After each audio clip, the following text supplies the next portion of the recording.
Okay, now it says we're live. I'll just wait here for a second for a couple of people to show up and we'll get this show rolling. I'm sorry for confusion because for whatever reason StreamYard showed that that I had deleted the Facebook broadcast, so I had to scramble and turn back or log out and log back in and get a new broadcast scheduled and posted. So anyway, it is Monday and it's time for another Monday Mastery live at 5. And I'm just going to make a quick adjustment there.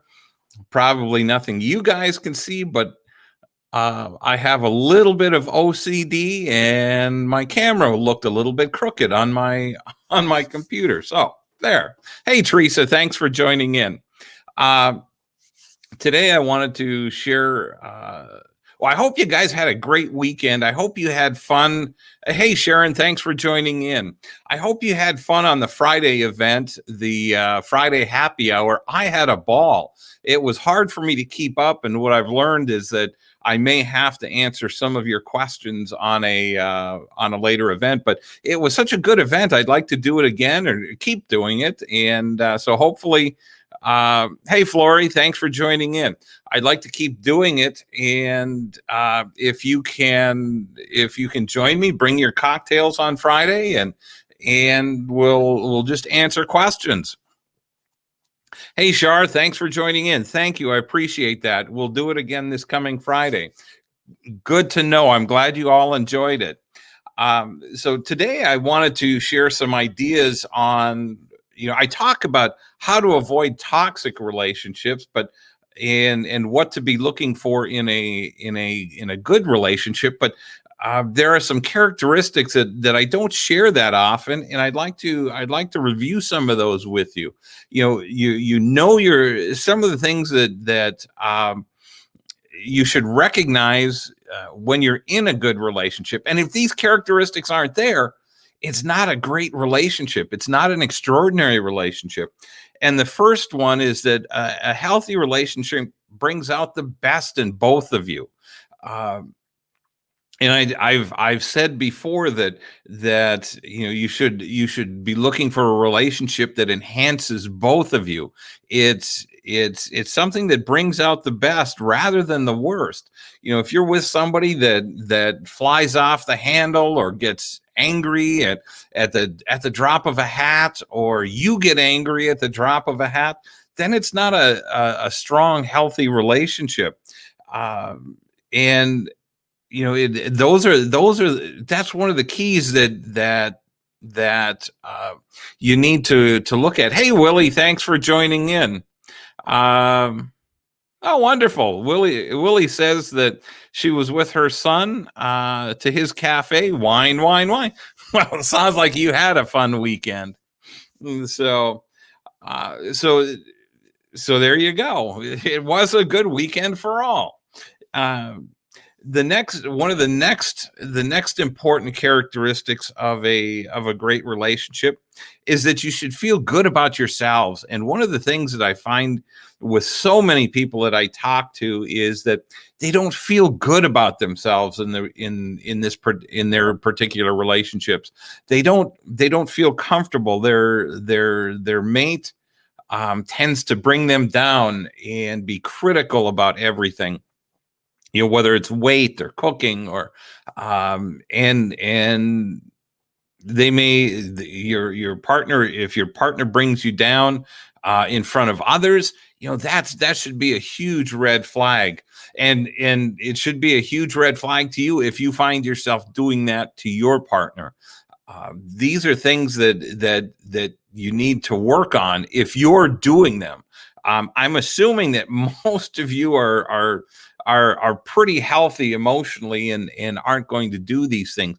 But if you find yourself doing any one of these, it's time to take an introspective look and see what you can do to make a better relationship. Another aspect of healthy relationships is a comfortable balance between give and take. It's not a one-sided relationship, and this is uh, commonly a problem with one-sided relationships. One person is doing all the giving and the other person is doing all the taking, and the person doing all the taking literally has all the power in the relationship because they're not putting in any effort to take care of you. They're not putting in any effort to make the relationship better. So that's something that you have to take a look at. Willie says, I take him back. And I'm assuming you mean that you break up and later he apologizes and you take him back. And what if that's the case, Willie, then what you end up doing is you end up in a revolving door relationship, because the same the reason that you broke up the first time is going to be the reason you break up the second, the third, the fourth, the fifth, the 10th time, however many times you do it. Personally, I try to limit it to three. Yeah, three. I can count today. And I've been in relationships where I've gone back three times, and each time the reason the relationship ended was for the same reasons. But it's comfortable to go back because you know this person, you know their flaws, they know yours, and you don't have to really learn somebody all over again, especially if it's just a short period of time. The idea is to not get yourself in that revolving door, and that's just a different term. Get off that merry-go-round. It will make you crazy, and you end up wasting a lot of time with the wrong person. It doesn't make them bad. It doesn't make you bad for wanting to leave. It just means it's not the right relationship. It's not the right person for you. There should be an adequate amount of give and take on both sides. If you decide that one week it's your turn to do the dishes and his turn to take out the garbage, or vice versa, then work those things out. He can't always have his way. Hey, good morning, Rosie. And Lois, welcome. And oh, I see. Willie says she was referring to know when if he takes him down in company. Yeah, if he belittles you in any way in front of others, that should be a relationship you walk away from, because that's who he is. I mean, unless you can talk to him, Willie, and share with him what's happening and when he does that to you, how that makes you feel, and if he doesn't correct it, then it's time to move on.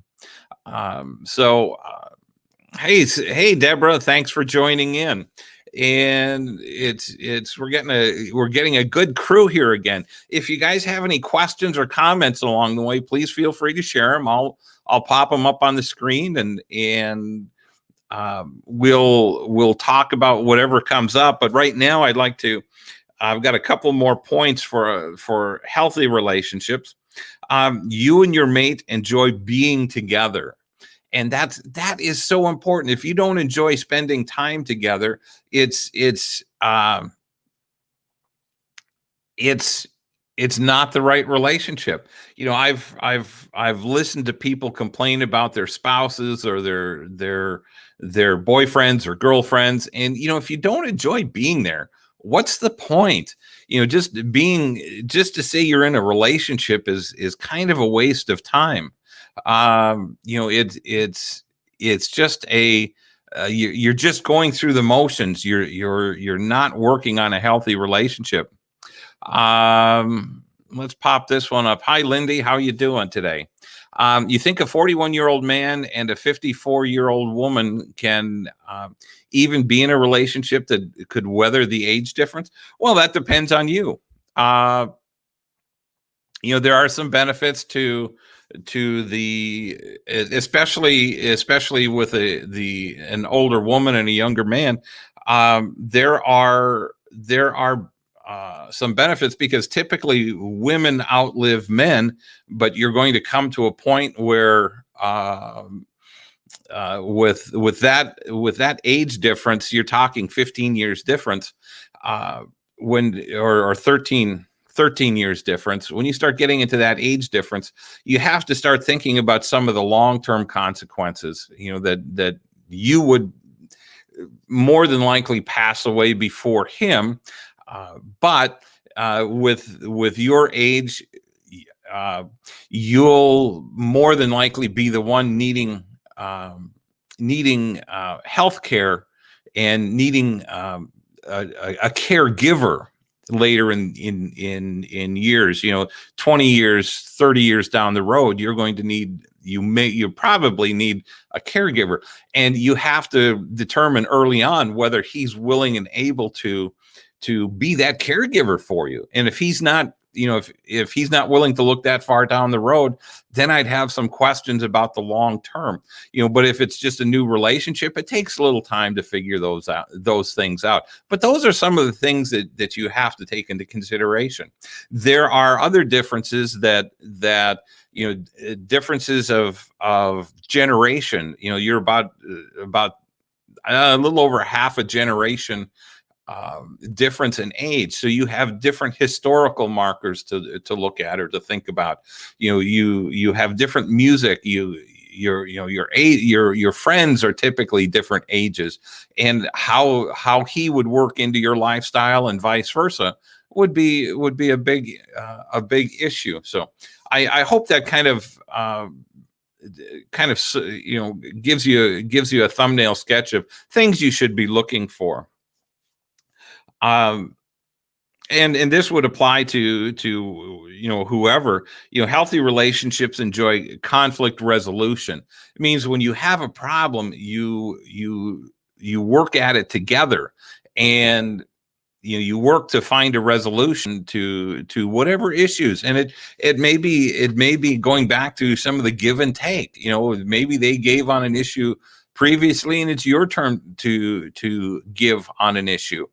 It all depends on what the issue is. I mean, if you're talking about minor conflicts or major conflicts, those are things when you're with the right person. Major conflicts are never fun with or without the right person. But when you're with the right person, you'll be able to talk things through and say, okay, this is what's happening. This is why I'm upset. And this is what I think we need to do. And then they'll tell you what they think you should do, and you should come to some common ground. See if you can work things out. And then lastly on my list is that both of you feel free to express your thoughts and feelings. And in today's society, it's becoming so much harder to express our thoughts and feelings because everybody takes offense to everything. Just dating, getting to know somebody, people can take offense to your politics, to your religion, to whatever. And to your stance on COVID. So there's any number of things that can throw roadblocks into your way.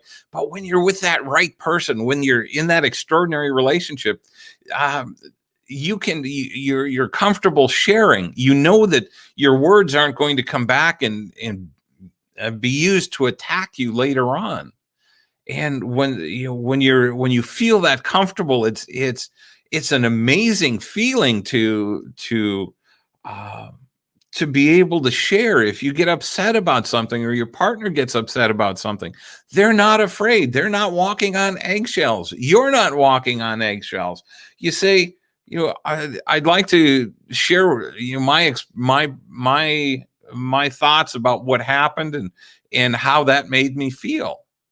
And your partner should say, okay. And if something happened that bothered you deeply, you may not want to talk about it in the very moment. You might want to wait an hour, or bring it up the next day after your feelings have calmed down, because the last thing you want to do is to start having a heated conversation, because that's when things are said that aren't meant, or they're said in anger and they can't be taken back. Uh, Rosie says, if it's a new relationship, then I would really try to nurture the now, and embrace the present before complicating things by worrying too much about the pressures of the future. And that's exactly right. Um, and when in a new relationship, that's right. But as you get to know somebody, um, and you start looking at becoming exclusive and dating, and the possibilities, if you're thinking about the possibilities of being married, you've got to discuss some of those future things, so that you know that you're both on the same page, and there are no surprises in somewhere down the road. I had a friend that whose mother had married younger, and it was only 10 years younger, and she married a man that was not going to be a caregiver. And when her health started failing, he was nowhere to be found. It fell on her daughter to take care of her, and to make sure that the doctor's appointments were kept, and that she was, where she was supposed to be, and doing the things she was supposed to be doing. And all the while, her husband was just, for lack of better terms, he was MIA, as far as her health was concerned. I mean, they still did things together, but he had his interests, she had hers, and it became a problem and a burden for the daughter, because the daughter had to do all the health care, where he should have stepped in, or stepped in around, if nothing else, around the house to help, but he didn't. So those are some of the important factors of developing a healthy relationship. And so let's see, let's take that out and back to comments. And so anyway, um those are important things to remember. It's you want to have your must have. I had this conversation with somebody this weekend.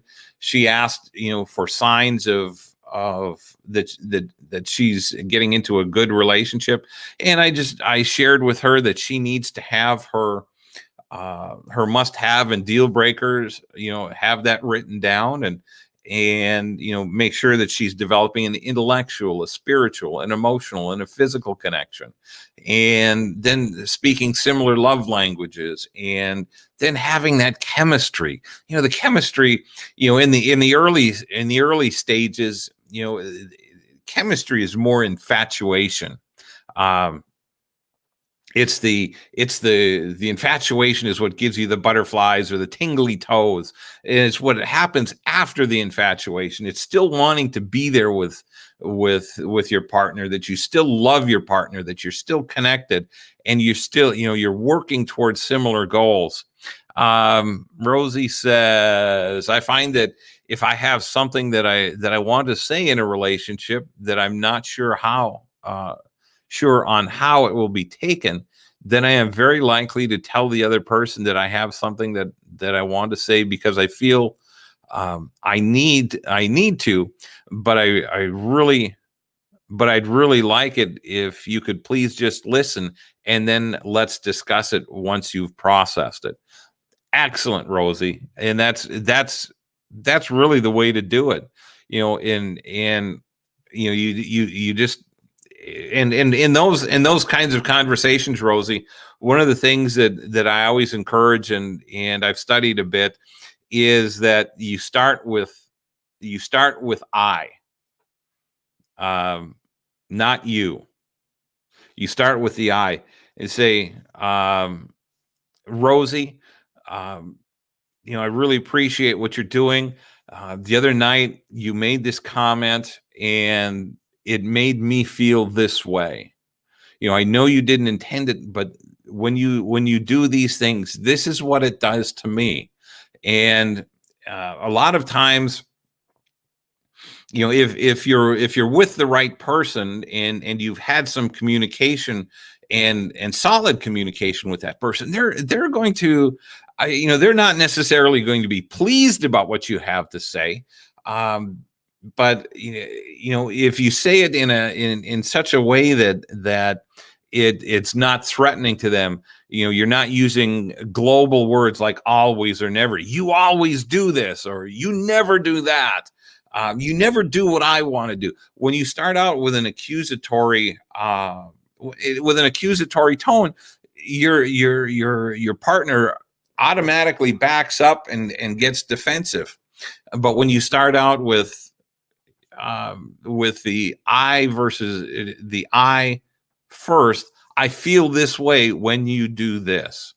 It takes the pressure off of them, and they're not as likely to back up and become defensive. Now, if they do, then it becomes an issue where you have to look at that relationship, and if it's, especially if it's a new relationship, is this the kind of reaction that you can expect from every difficult conversation? Are they going to take responsibility for what they did and be understanding and adjust what they do, or are they going to continue to do what they do? I had a conversation with, it was one of the somebody that was on the Friday happy hour that talked about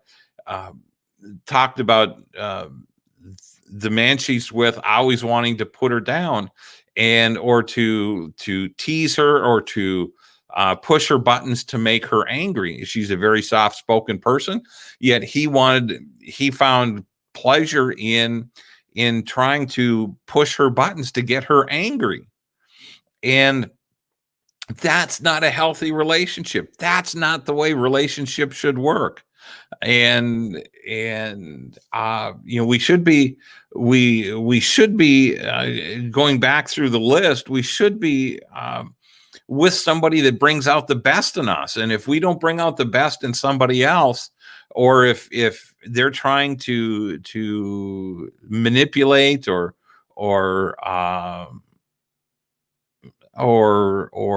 tweak or pull our strings in any way, shape, or form, intentionally, I mean, it should be a relationship we walk away from. Hey, Dorothy, thanks for joining in. Glad to see you're here. If you find somebody that's generally overall good, and you find that they do something or say something that triggers an attitude or anger. I've shared the story many times about the woman that I dated. Did something that my ex-wife used to do, and it used to make me crazy. And no matter how many times we talked about it, she wouldn't let go of it. But when you recognize your triggers, you can share with whoever you're dating or whoever you're married to, and say, listen, this is what's happening. This is why I'm getting upset. It has nothing to do with you. It all has to do with me. I have to, if you can help me with this, it would be great. But when I walk out of the room and you try to carry on a conversation, it makes me absolutely insane. And nobody gets, we can't have a conversation because I can't hear what you're saying. You can't hear what I'm saying. And I don't want to be hollering across the house, so. And I just use that as an example because that was something that I went through. That was one of my triggers.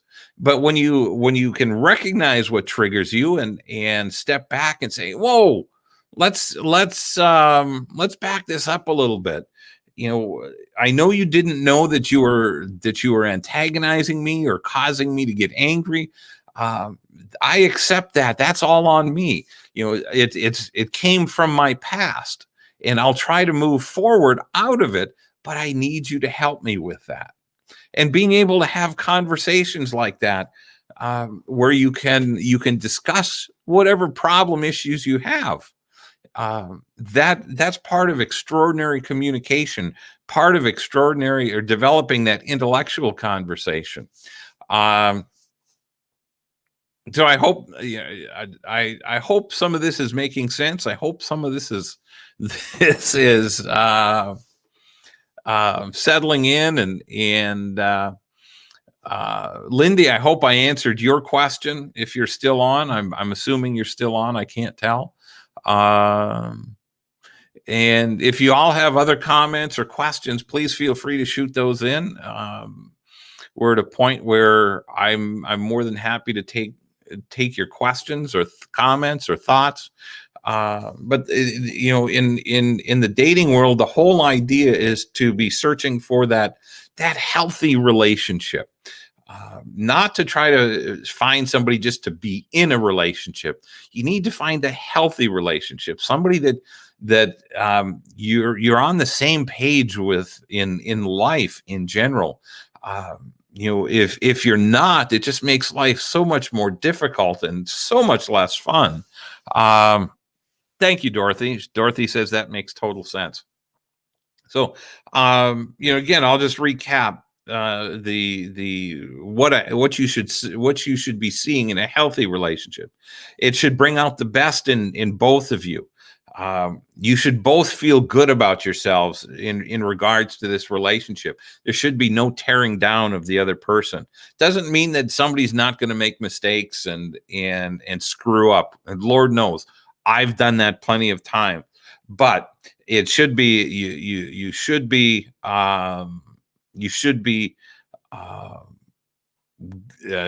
feel good about yourselves when you're with your partner. Healthy relationships, they have a comfortable balance of give and take.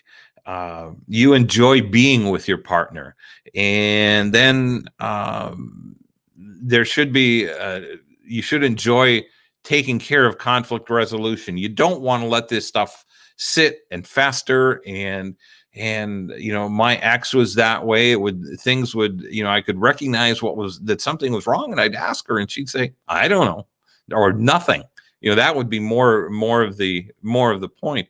And then 6 weeks later was boom, everything comes blowing out like a volcano. And it's, well, why didn't you tell me that 6 weeks ago when I asked? I didn't know. Well, she had a problem putting her thoughts or her feelings into words, and sadly, that was a huge problem in our relationship. And then you both have to feel free to express, what's going on, your feelings, your thoughts, your needs, your desires, your concerns. Sue says, hey, Sue, thanks for joining in. And let me just put this up here. Sue says, extraordinary communication takes work. We aren't mind readers, right? Exactly. And that's why it goes back to a little bit ago why I said you need to, when something goes wrong or you're feeling hurt or neglected or abused, you need to be able to step back and share that with your partner. And it does take work. So few of us have ever experienced extraordinary communication, and it is not easy. But it gets easier with practice. If you're not comfortable with it, you've got friends that you talk to. Learn how to communicate small issues with your friends, and then take that into your relationship. It's not going to be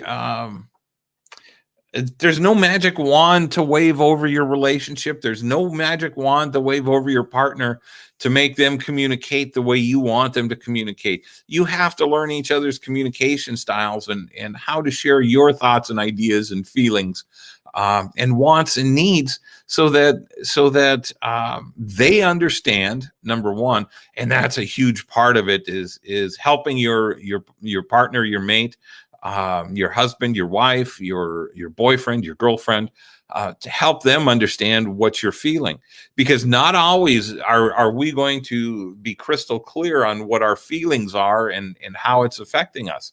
And if we're not if we don't become good at sharing where these thoughts are coming from, and it may take you some time to figure out why you're upset about something.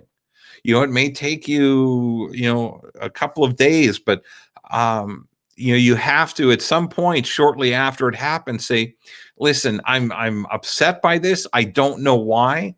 I need to think about it, but I'd like to come back to this um, in a couple of days or in a week, but at least let them know that something's going on that you're not sure about. You're not sure why it's bothering you or why something upset you. Um, and then agree to come back at another time. But sharing just something's wrong, with this whole situation. I'm not sure what it is. I want to talk about it, but I'm not sure where my feelings are. So I don't know how many of you have ever felt that way or experienced that, but I have, and I've been blessed because I've been studying self and relationship improvement for 36, 7, 8 years now. And for me personally, I start recognizing where my triggers are, and and every once in a while I find a new one. It's like, oh, where'd that one come from?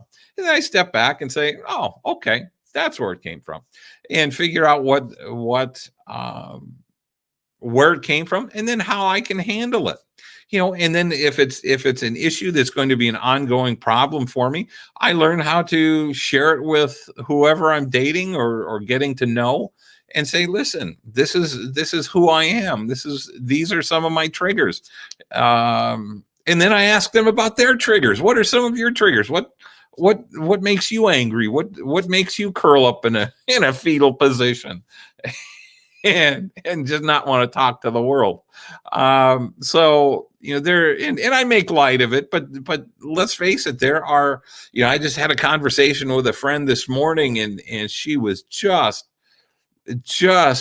stressed to the max, and she's going through a very difficult divorce, and it's just, she doesn't feel that her attorney is the right one and not doing enough. And I could just hear in her voice, she was shaking literally because she was so stressed.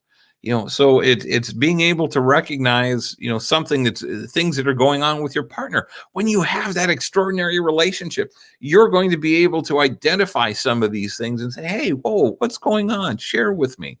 And again, give them some latitude and say, yeah, I really don't want to talk about it right now. Okay, let's schedule some time to talk about it later then.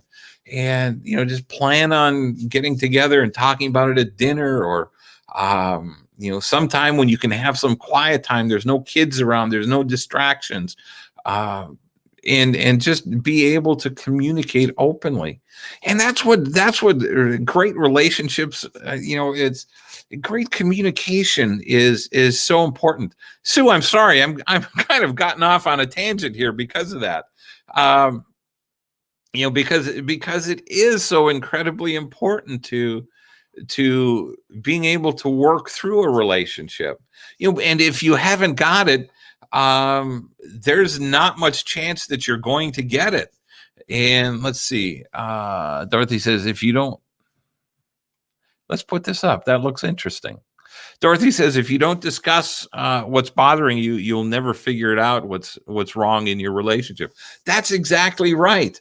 And it's so important to be able to share what's on your mind. And that's when you have that, like I said, not all these conversations are going to be great fun, but what you will find is that if you're with the right person, and if they're able to communicate with you, or if you can learn to communicate with each other, oh, the relationship can be so amazing. I found that through one person that I dated, that what extraordinary communication was all about. I mean, we talked about anything and everything, and we could talk literally for hours. And and that's something that my ex and I couldn't do.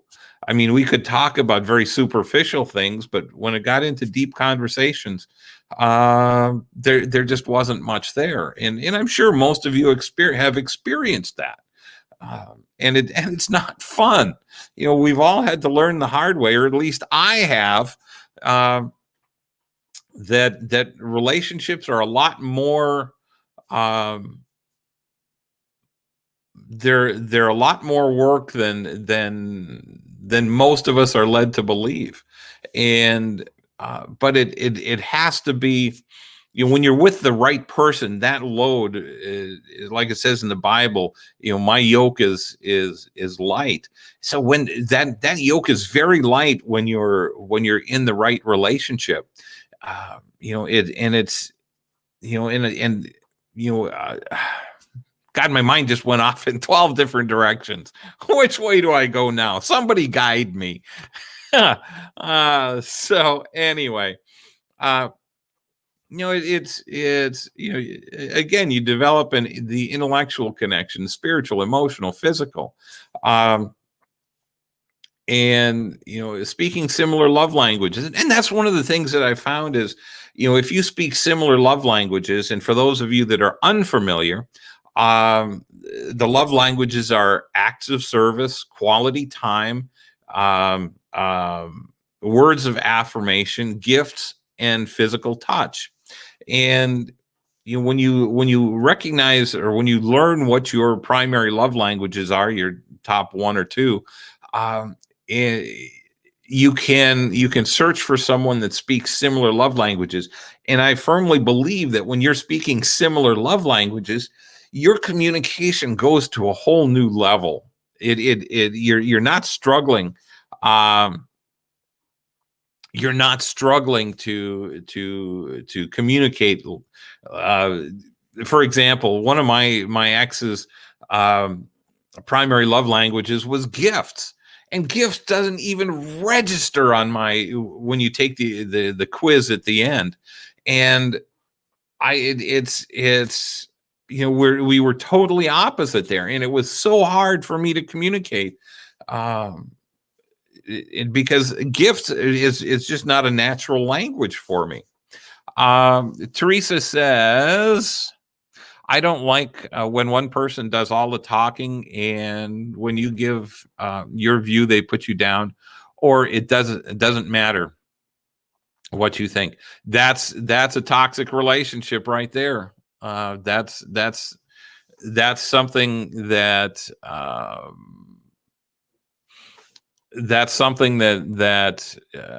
when you run into that should be a one and done date, or it should be the last date.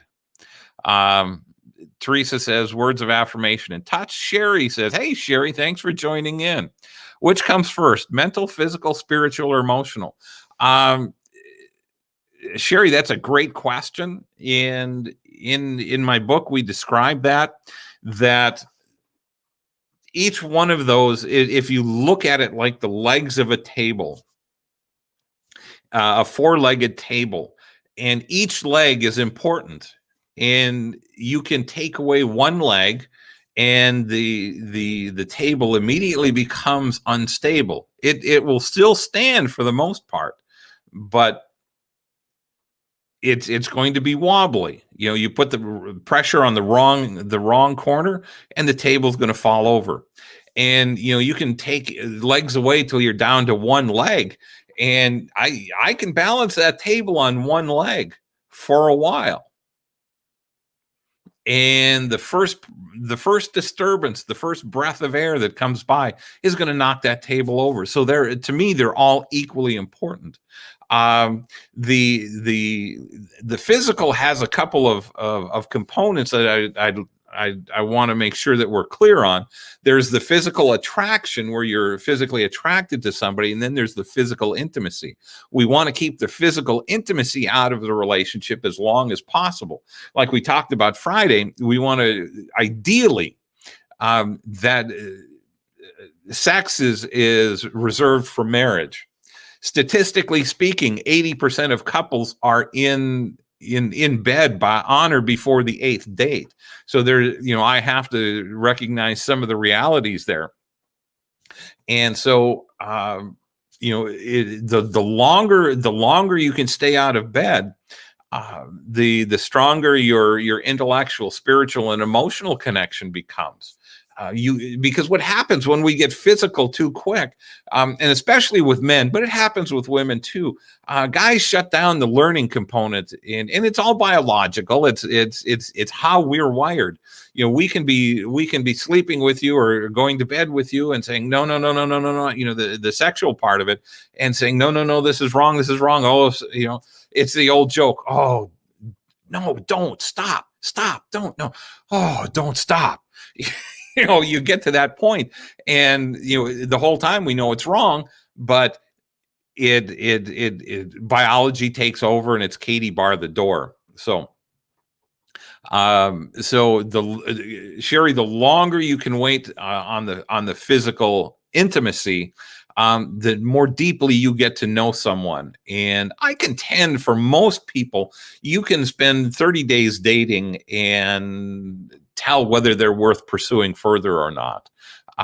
It's just, to me, it's just that cut and dried. It's that black and white. And I know for ladies, it's, and please forgive me, I'm a fairly analytical person, that if all these things don't line up, then I'm not going there.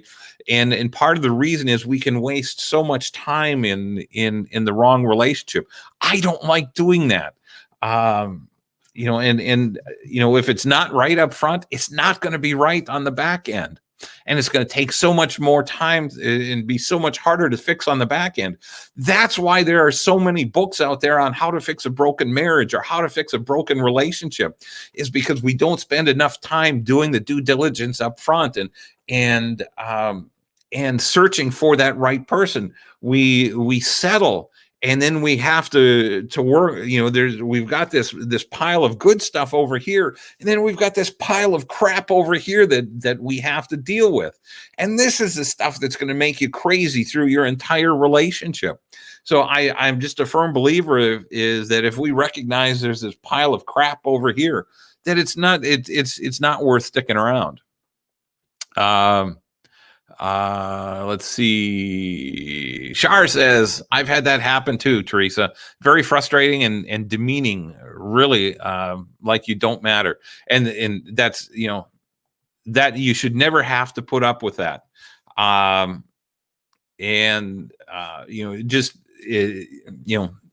first time that happens, you should be out the door. Sherry says, one and done. Love it. And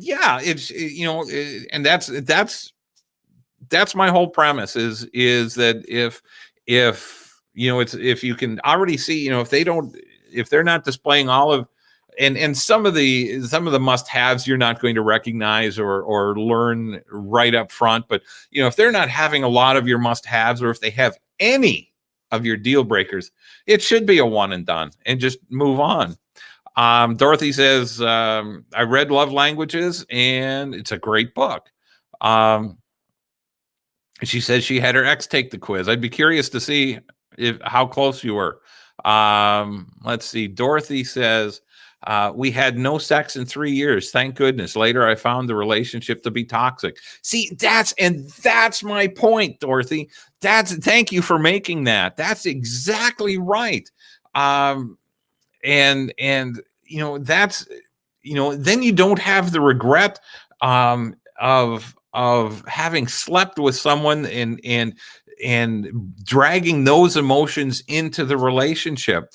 Sadly, 80% of couples are in bed by the 8th date. And so Teresa said mine was 32 years of crap. Yeah. And that's part of my point, is that when you recognize it up front, you need to acknowledge it and say, yep, no, this doesn't work for me. They can be the best person in the world, but if they have something that you don't like, then move on, because there will be somebody out there that has everything you want. We're in a world of immediate gratification, and we all think that we need to be in a relationship now. Lord knows I'd love to be in a relationship, but I'm not settling. I I want extraordinary. And so it's just one of those things that and maybe it's with my advanced age, you know, and that I've come to that wisdom that says, no, I don't need to be in a relationship. I want one, but I don't need one. And so I'm willing to wait and let God do his work. I'm still doing my share, God all wants us to be, I believe he wants us all to be in relationship with someone. That's the way we're designed. And, I have to do my share. But I'm also letting him do his work on the back end, on the hidden side. So, it's he's doing his thing and I'm doing mine, but I'm not like we talked about the other day, is I'm not hiding. And maybe it's in a blog, and I think it was last week's blog that I shared, that you can't be hiding, you can't quit if you truly want an extraordinary relationship. Sometimes dating gets boring or gets ugly and gets to be work and yada yada yada. But then take a break and come back and go at it again. Dorothy says, it was a bad choice after losing my husband of 30 years, but I learned a lot from the relationship. Well, good. And that's ideally, Dorothy, that we all should be learning from every relationship, whether it's a one and done date, or whether it's somebody you date for a month, 6 months, a year. We should be walking away with some knowledge about ourselves, about what we want, about what we don't want, and how to recognize problems more quickly, how to be a little more discerning. Lois has a question here. What's with men and wanting phone sex? That's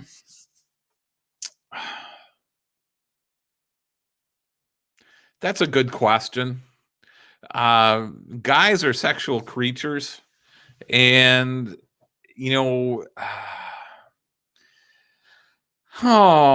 we can be stupid, and if the relationship is, I don't know that I have a problem with phone sex, as long as you're in a relationship and if you've been intimate. If you can't be together, that can be an alternative to turning each other on. But to want that right out of the gate, that's not a healthy relationship. That's going to be a relationship based on physical attraction and physical intimacy. So those are, that's that's a very fine line to walk. Again, I don't necessarily have a problem with it if you're in a relationship, but again, if it's right out of the box, so to speak, no, just move on. And I guess to look at it a different way, if you were in person, he would be pushing you to jump into bed. It's the same thing as being on a date and him wanting to sleep with you. And so, and if it's a new relationship and you don't know each other, don't go down that road. Because once you cross that line, you can't step it back. It's the as the story goes, that it's it's like throwing tearing open a feather pillow and throwing the feathers to the wind, and then and then trying to retrieve them all. You can't. So once you cross that line, you can't do it. You can't take it back. So Lois, I hope that answers your question. I look at it as no different than being on a date. if you're, just because we're in COVID or we're on the phone, and if he's jumping to sex that quick, then he's not worth your time. He's not worth your effort. Find somebody that is more appreciative of who you are and your standards, and by all means, keep your boundaries. I'm going to bring this one. Lois, I hope that I hope that helped. Dorothy says he lived with me for a while too. Huge mistake. Later, I felt like he preyed on widows, and that could very well be. And that's another reason not to move in with each other. That's another one of those things that is should be left for the boundaries of marriage, or for the bounds of marriage. Let's see. Martha, welcome. And I believe a relationship enhances your life. If you're not happy before entering a relationship, how can it work? Well, Martha, that's exactly right. And you have to be happy with yourself first. You can't depend on somebody else to make that work for you. And in the right relationship, it will enhance you. And it goes back to just going through the list of healthy things that you should see in a good relationship, in a healthy relationship. And let's see. Yeah, I've touched. Dorothy says you touched on that subject on Friday. Yeah, I've touched some of this stuff. With all due respect, some of this stuff is very repetitive, because these questions, and I love your questions. Please don't misunderstand me. But a lot of these questions are questions that I hear every day, that come up every day, and and sadly, some people learn quickly, some don't. And I can be one of the ones that doesn't learn quickly. That's why it's taken me so long to figure some of this stuff out. Rosie says, what I find highly alarming about the dating industry is that people put more thought, preparation, and commitment into buying a car than a partner these days. People choose a car that suits their life. They service it regularly, and they tend to its needs. It's astounding that people won't settle for a car that they're not entirely happy with, but they're quick to settle for someone they think that can change, or think they can change, or are not happy to tend to the needs of the relationship. Oh, Rosie, you nailed that one. That's absolutely correct. And the only difference in what you're saying and what I'm saying is that I say people plan more about their annual vacation than they do about the person they want to spend the rest of their life with. It's the exact same principle. And Rosie, you are so dead on there. And for those of you that don't know, that aren't familiar with Rosie, she's joining us from Australia, and it's tomorrow morning down there. Yeah. And so this is so cool. And Rosie's got desires to become a counselor or therapist. And we did some chatting offline a week or so ago. And it's just fascinating. I've known Rosie, I don't know, gosh, Rosie, what is it, 15 years or almost 20 years now? And just watched her. I've watched her over the years through Facebook. And the wonderful young woman, mother, wife that she's become. And so, I just adore her input. She's so wise for her years. And so I truly appreciate her input. Let's see. Teresa says, let's put this up here. Teresa says you have to get healing and understand what your issues are and not bring into the relationship. I'm really big on admitting my flaws and work on what God needs to fix in me. Great philosophy, great way to think about it. I'm going to put this one up, Lois. This is addressing this exactly to you. Phone sex straight away is quite literally a booty call, and that's exactly what it is. So, um, and we're all sexual creatures. I don't have a problem with phone sex if you're in a relationship, but if it's right off the bat, it's time to move on. And if you're not comfortable with it, Lois, then just make him say, nope, we're not going there. If that's what you want, then I'm not your woman.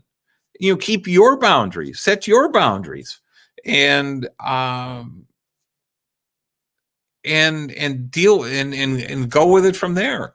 But to be right out of the gate, nah, that would be a next. That's like Rosie says, that's a booty call. That's that's free sex without getting even a dinner or a movie or a cocktail. So, Maria, welcome. Hola. Glad to see you're here. Thanks for joining in. We're coming up on an hour here. Does anybody have any additional questions, thoughts, comments? Because I'd love to address those, and if I get some later on, I will come back and I'll answer those personally after the hour, and go from there. But you guys are just so great that you're coming up with great comments, great questions, and I truly appreciate that you all are here and active in this. Share this with your friends and say, hey, come on, join us. Every Monday.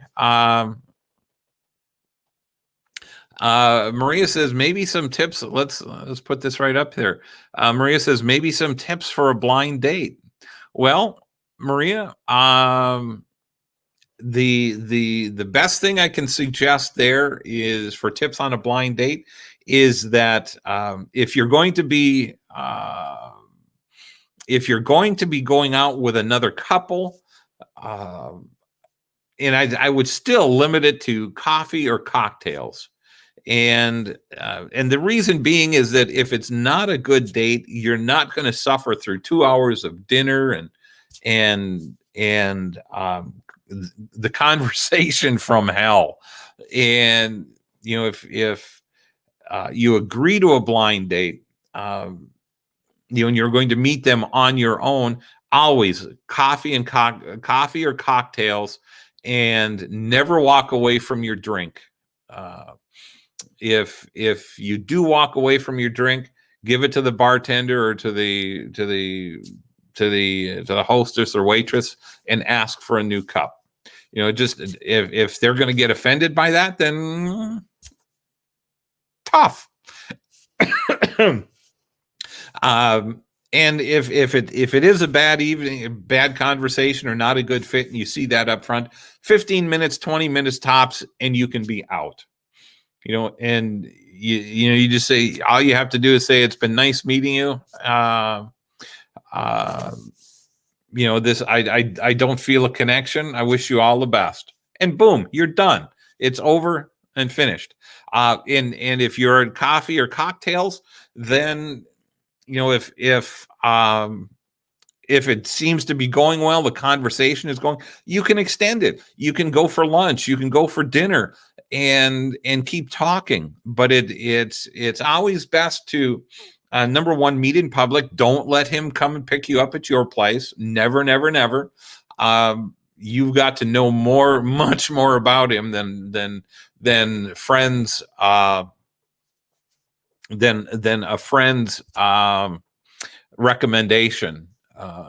I've gone on blind dates and only to find out that this was a very emotionally damaged person. She was very nice, but very emotionally damaged, and it ended terribly. So, and I prolonged it. I kept it going longer than it should have. So, that was something on one of my experiences. So, I hope that helps. And Lois, I hope it helped. You're welcome for the response, but I hope it helped to look at phone sex as a request, the same request if you were in person. So, there are guys out there that are going to ask for sex on the first date, second date, third date, whatever it is. And you set your boundaries, your limitations, and stick to them. Don't feel pressure to succumb to any of it, because you're only going to feel bad about it later. Number one, that you did it, and number two, that you didn't stick to your principles, to your guidelines. Great. And Maria, you're welcome. And let's see, let's put this up here real quick. My mom and dad met on a blind date. They were married 46 years and had 11 children. She lost her life to cancer at age 63. I'm so sorry. But yeah, blind dates can be great. There's nothing wrong with a blind date. It's just it's the luck of the draw. You just never know. And Shar says, lots of great advice and things to think about. Thanks. You're welcome. And I'm truly blessed to be able to share this information with you. I'm glad you all were here today. We're at an hour or a little over, and I'd like to kind of keep these things to about an hour. If you have any questions that I didn't get to, or things that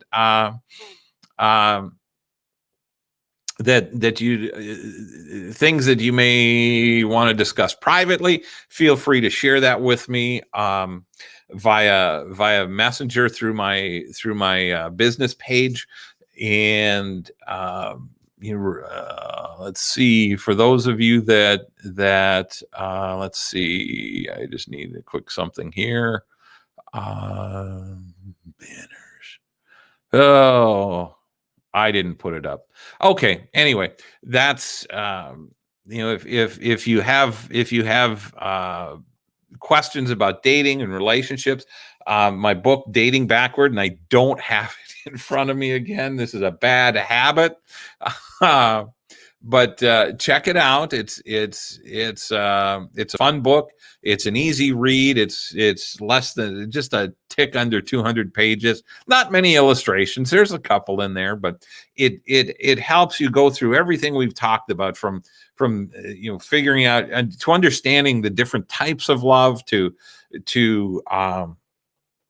recognizing what it is you want in a relationship, your must-haves, your deal breakers, helping you recognize toxic relationships, helping you work on communication. Communication is so big that we've devoted like 2.5 chapters just to communication, and all the different aspects of communication. We think about it as talking, but a lot of it is body language, facial expressions.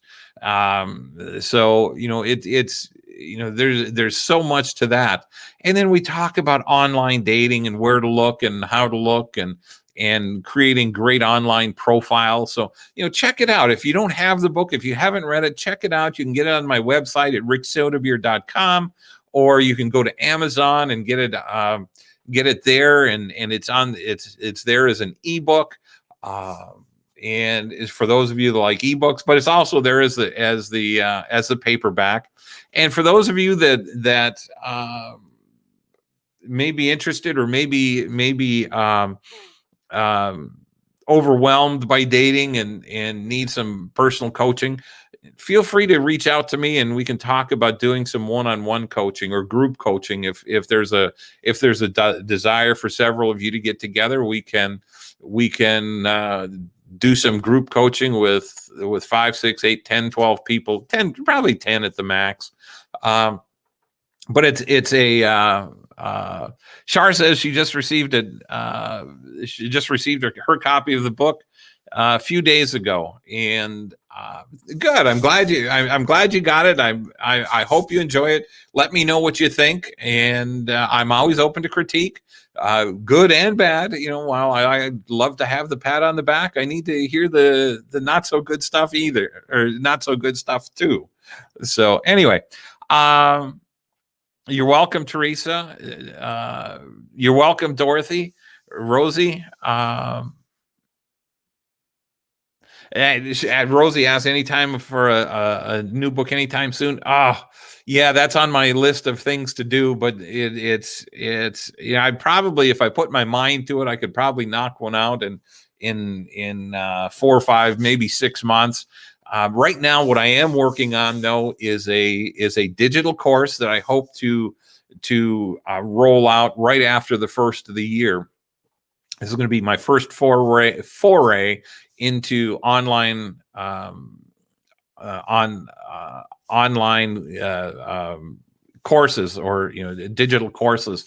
So we're going to see how that comes out. And if you have any opinions on what kind of information you'd like in a course like that, reach out, let me know. Just send me a message and say, this is what I'd like to learn. This is the stuff that would be really beneficial to me. So thank you so much, Sue. Sue says, I loved your book. Great. Thank you so much. So if you guys have any insight or input for me on creating this digital course, let me know, because I just as soon get as much of it right up front as I can. So anyway, I thank you all for joining in, and I'm blessed to have you all here. Have a great and blessed week, and I will see you. YW. Oh, you're welcome. I don't know. I don't know that. I don't know all these abbreviations. So if I say it out loud, then it comes to me. Anyway, thank you. I really appreciate it. I appreciate it, Sue. Have a great and blessed week, everyone. I will see you Friday. We'll do another Friday happy hour, and where we'll each bring our own cocktail. Rosie, you probably need, because it's so early in the day, you don't want to be day drinking. Join us with an iced tea or whatever. And I'll be here just to answer your questions. There's no agenda. It just, you bring your toughest questions, and I'll do my best to answer them for you. In the meantime, have a great evening. I will see you I'll see you Friday. Hopefully your weather is better than mine. I've got rain right now. It's supposed to be about 75 tomorrow, but later in the week it's going to turn rainy and cold. So anyway, have a great and blessed week, everyone. I love you. Thanks for joining. I'll see you next time.